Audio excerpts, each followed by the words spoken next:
message that meets the eye must meet the ears.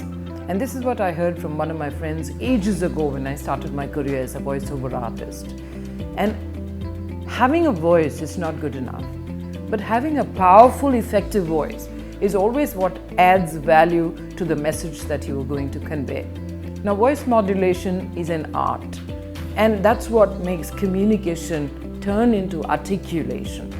And I believe that it is the most essential tool that people must practice in order to add value to the communication skills that they already own and hold.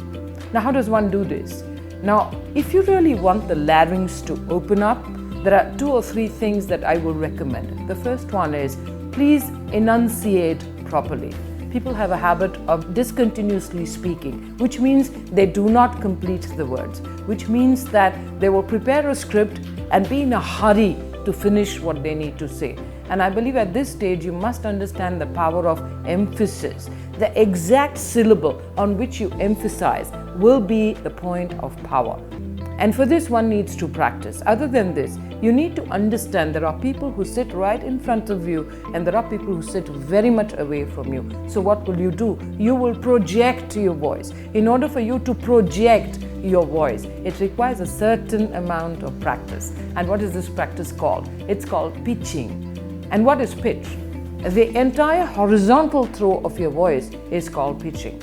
Many people get mixed up between pitching and volume control. Now, volume in my definition is the vertical control of the throw of your voice. And if you are raising your voice, that can be in terms of volume. You can raise and also have a low pitch. So it's rather confusing for a lot of people to understand. For beginners, I will only recommend that if you really want to project your voice, learn vertical projections and also learn horizontal projections. I think that's the way to start learning how to keep throwing your voice to different levels of audiences so that you can engage audiences. How do you do this? For beginners, the best way to project your voice is use your body guidance to project your voice. Use your body to throw your voice. Use your body to raise your pitch and to lower your pitch. Think of yourself as climbing down a small flight of stairs. A small flight of stairs. So it means that you are using your voice as if you are raising it according to one step, and one step till you reach the comfortable pitch that you can reach.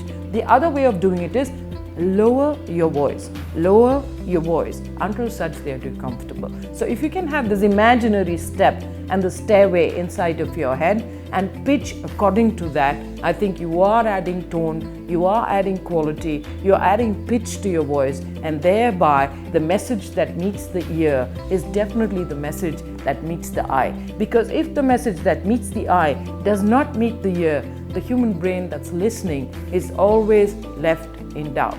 It's also very important to understand another aspect of vocal variety, and this is called pausing. Powerful speakers always pause.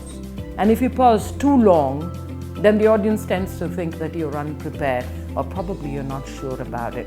So it's a very thin hairline that separates exactly whether you're an average articulator or you're a superior articulator. And how do you do this?